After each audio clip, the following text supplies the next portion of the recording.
seja bem-vindo! Hoje é terça-feira, dia 4 de outubro de 2022. Você acompanha agora as notícias da região e do mundo. Confira na edição de hoje. Vacinação contra a poliomielite em Rio Grande. Nova vacina contra o coronavírus. Censo Demográfico 2022. Vagas de emprego em Rio Grande e ainda eleitorado feminino. Essas notícias você acompanha agora no Informe Região.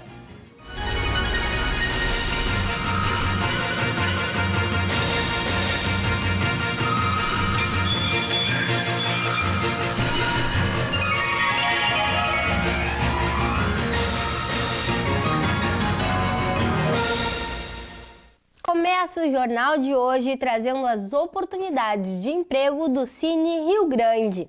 As vagas são para várias áreas, níveis de escolaridades e experiência. Confira agora as vagas disponíveis.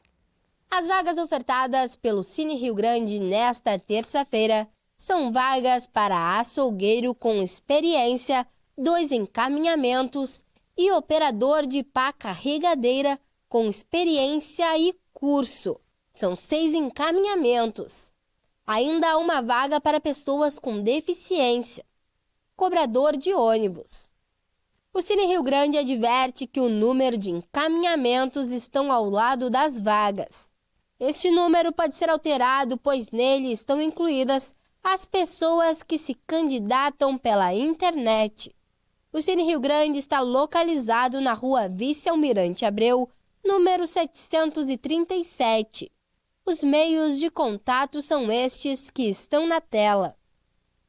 O Cine Rio Grande tem seu atendimento no período da tarde, das 12h30 às 17h30. Amanhã o Detran aqui do estado irá realizar um leilão virtual e mais de 600 veículos estão disponíveis, tanto para voltar à circulação quanto para sucatas. Veja agora. O Detran do Rio Grande do Sul promove amanhã às 10 da manhã um leilão virtual de veículos e sucatas. O leilão virtual é parecido com o presencial.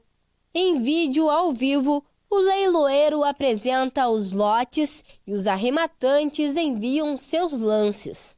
Serão ofertados 679 veículos e sucatas que estão em centros de remoção e depósito das cidades de São Leopoldo, Canoas e Sapucaia do Sul. Desses veículos, 206 veículos poderão ser arrematados com documentação aptos para voltar à circulação.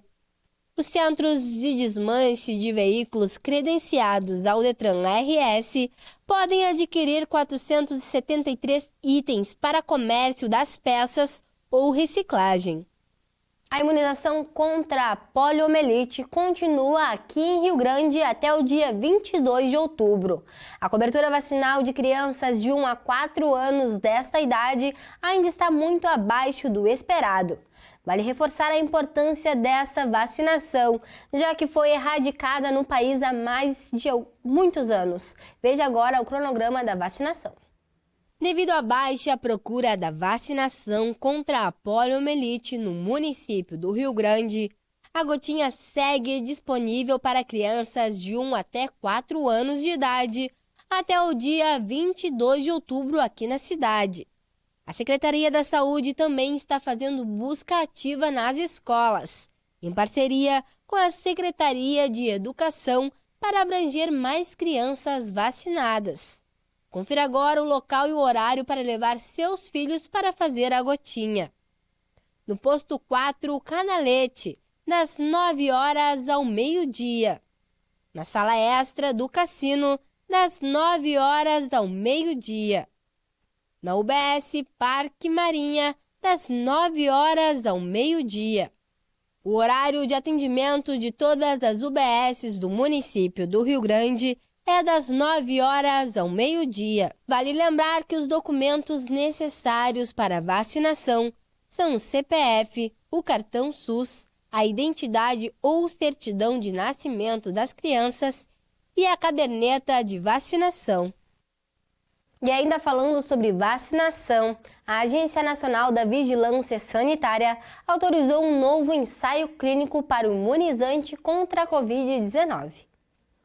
A Spintec é uma proteína quimérica recombinante que utiliza a proteína SPIN desenvolvida pelo Centro de Pesquisa e Produção de Vacinas da Universidade Federal de Minas Gerais. Para autorização, a agência analisou os dados das etapas anteriores de desenvolvimento dos produtos, incluindo estudos não clínicos in vitro e em animais, e dados preliminares de estudos clínicos em andamento. Os resultados obtidos até o momento demonstraram um perfil de segurança aceitável da vacina candidata. Segundo a Anvisa, trata-se de ensaios clínicos em que o produto investigacional será utilizado pela primeira vez em humanos. O ensaio terá duas partes, um ensaio clínico de fase 1 de dose escalonada para verificar segurança e reatogenicidade do produto investigacional e outro ensaio clínico de fase 2 para estudo de segurança e imunogenicidade da Spintec. O estudo será financiado pela UFMG, pelo Ministério da Ciência e Tecnologia e Inovação, pela Fundação Oswaldo Cruz e Prefeitura de Belo Horizonte. Tarde de sol e tempo firme na maioria das regiões do estado. Na região da Campanha, em Dom Pedrito, a umidade estará baixa, não passando dos 50%. Umidade baixa também no centro do estado. Em Venâncio Aires, a umidade não passará dos 40%. Vamos conferir a previsão de hoje para a sua cidade. Terça-feira de sol e tempo firme e sem chuva em Rio Grande. No decorrer da tarde, haverá acúmulo de nuvens, mas sem interferir no clima. Os ventos não passam dos 16 km por hora nesta tarde, e a umidade estará na casa dos 80%. Já a temperatura fica entre 21 graus a máxima e 16 graus a mínima neste período da tarde até a noite. São José do Norte terá uma tarde de sol com a presença de algumas nuvens. O tempo se manterá firme ao longo de toda a tarde sem nenhuma chance de chuva. Os ventos se manterão nos 15 km por hora e a umidade não passará dos 84%. A temperatura fica entre 20 graus a máxima nesta tarde e 15 graus a mínima já no período da noite. Em Dom Pedrito, a tarde será de sol e tempo firme, não havendo risco nenhum de chuva. Já os ventos chegam ao máximo aos 13 km por hora nesta tarde, e a umidade que estava bastante alta nesta manhã diminuirá, ficando na casa dos 50%. A temperatura fica entre 21 graus a máxima e 16 graus a mínima. Tarde de sol em Camaquã. O clima permanecerá estável ao longo de toda a tarde, não havendo chances de chuva. A tarde será de ventos de no máximo 20 km por hora e a umidade se manterá na casa dos 50%. A temperatura fica entre 24 graus a máxima e 15 graus a mínima nesta tarde. Sol com algumas nuvens nesta tarde em Venâncio Aires. O clima permanecerá estável, não havendo riscos de chuva. Os ventos durante a tarde serão fracos, podendo chegar aos 15 km por hora. A umidade também ficará baixa, não saindo da casa dos 40%. Já a temperatura ficará entre 21 graus a máxima e 17 graus a mínima nesta tarde. A coleta das informações do Censo Demográfico 2022 só deve ser concluída no início de dezembro. O IBGE afirmou enfrentar dificuldades para preencher as vagas de recenseadores em parte do país. O término das entrevistas estava planejado para o mês de outubro, mas a falta de recenseadores, que são os responsáveis pela aplicação dos questionários em parte do país, forçou a revisão do prazo estimado para a conclusão do trabalho. Até o momento, o Instituto conta com pouco mais de 95 mil funcionários em ação no país. o que equivale a apenas 52% do total de postos disponíveis. Desde o início já foram contratados mais de 140 mil recenseadores, mas uma parcela deles não está mais em campo, pelas desistências ou não renovação dos vínculos. Segundo coordenadores do IBGE, o maior desafio do censo para este ano é captar interessados para as vagas. Mesmo com pouco mais de 50% delas preenchidas, o Instituto acredita não precisar ocupar todas as vagas, apenas elevar o patamar. Até a última estimativa divulgada neste domingo, o censo contou 104 milhões e 400 mil pessoas em todo o Brasil. Esse número é pouco menor do que a metade da população brasileira, que é de cerca de 215 milhões de pessoas. Da população já contabilizada, quase metade estava na região sudeste, 27% no nordeste, 14% no sul, 8% no norte e 7% no centro-oeste. Mesmo com o atraso e as dificuldades enfrentadas, o Instituto segue com o compromisso de entregar os primeiros resultados do censo até o final deste ano.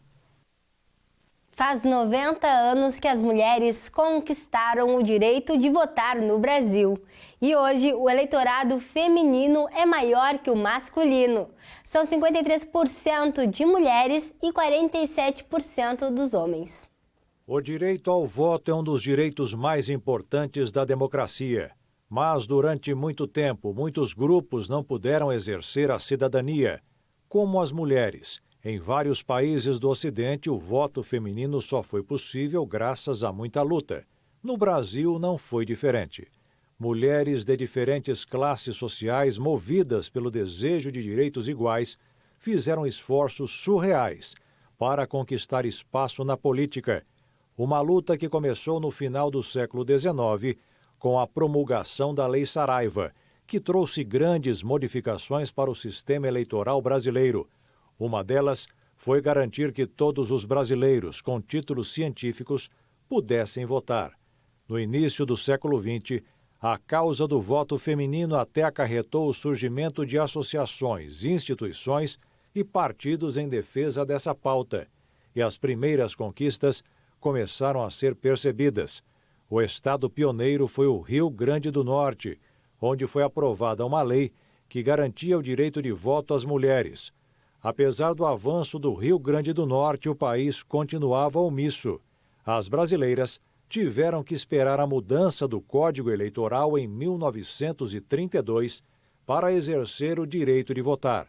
Estava escrito no artigo 2 do Código Eleitoral que é eleitor o cidadão maior de 21 anos, sem distinção de sexo, alistado na forma deste código.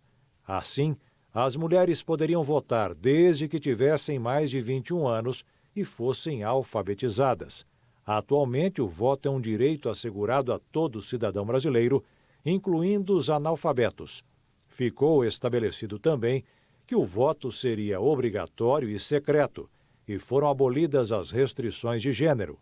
Nosso país foi o primeiro na América Latina a permitir o comparecimento das mulheres às urnas. E com essas informações, encerramos o Informe Região desta terça-feira. Para você continuar com a gente, siga as nossas redes sociais. No Instagram e no Facebook você pode procurar por TV Farol RS. Se inscreva também no nosso canal no YouTube. Você encontra o nosso jornal completo lá, todos os programas do Sala de Entrevistas e ainda a Agenda dos Pastores. Obrigada pela companhia, uma boa tarde e até amanhã.